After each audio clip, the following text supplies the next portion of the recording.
अर्जुन आहे. जरासंध म्हणला देवा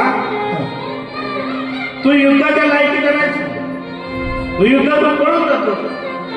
अर्जुन माझ्यापेक्षा वयाने लहान आहे, पण हा भीम जरा माझ्या पुढे मुलीचा दिसतोय, माझ्या ताकदीचा दिसतोय. या भीमाबरोबर मी युद्ध करतो.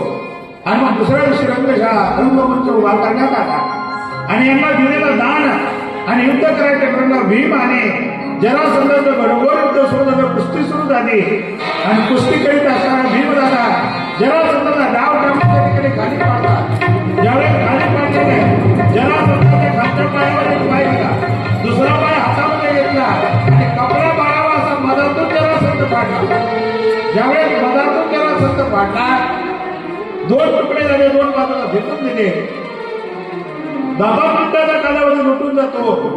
पुन्हा ते दोन तुकडे एकत्र द्यायचे, पुन्हा जिवंत व्हायचा आणि पुन्हा जरासंधाबरोबर युद्ध करायचं.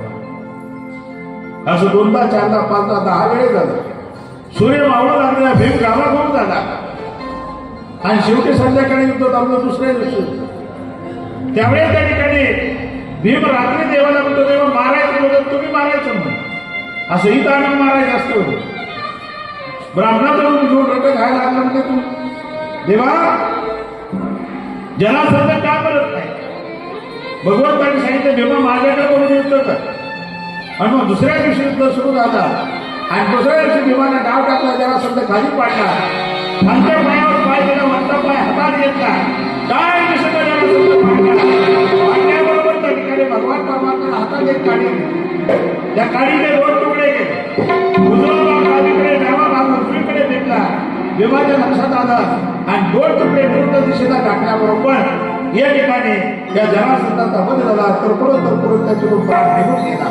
महाराज हा जरासंध का जिवंत होत होता, त्याचं कारण हा जन्माला आला ज्यावेळेस त्याचं भविष्य वाईट सांगितलं, हा दुराचारी वाईट सांगितलं.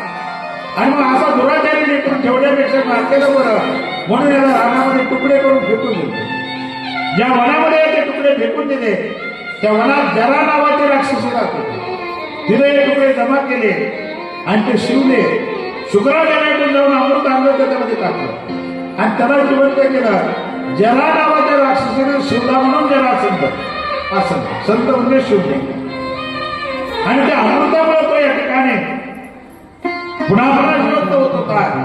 महाराजाचा त्याचा वध झाला आणि राजा परीक्षिती त्या जरासंधाचा वध करून त्याच्या मुलाला गादीवर बसवलं आणि त्याचा मुकुट घेऊन तुझे पिताजी विजय मिळवला म्हणून आले होते. राजा तो मुकुट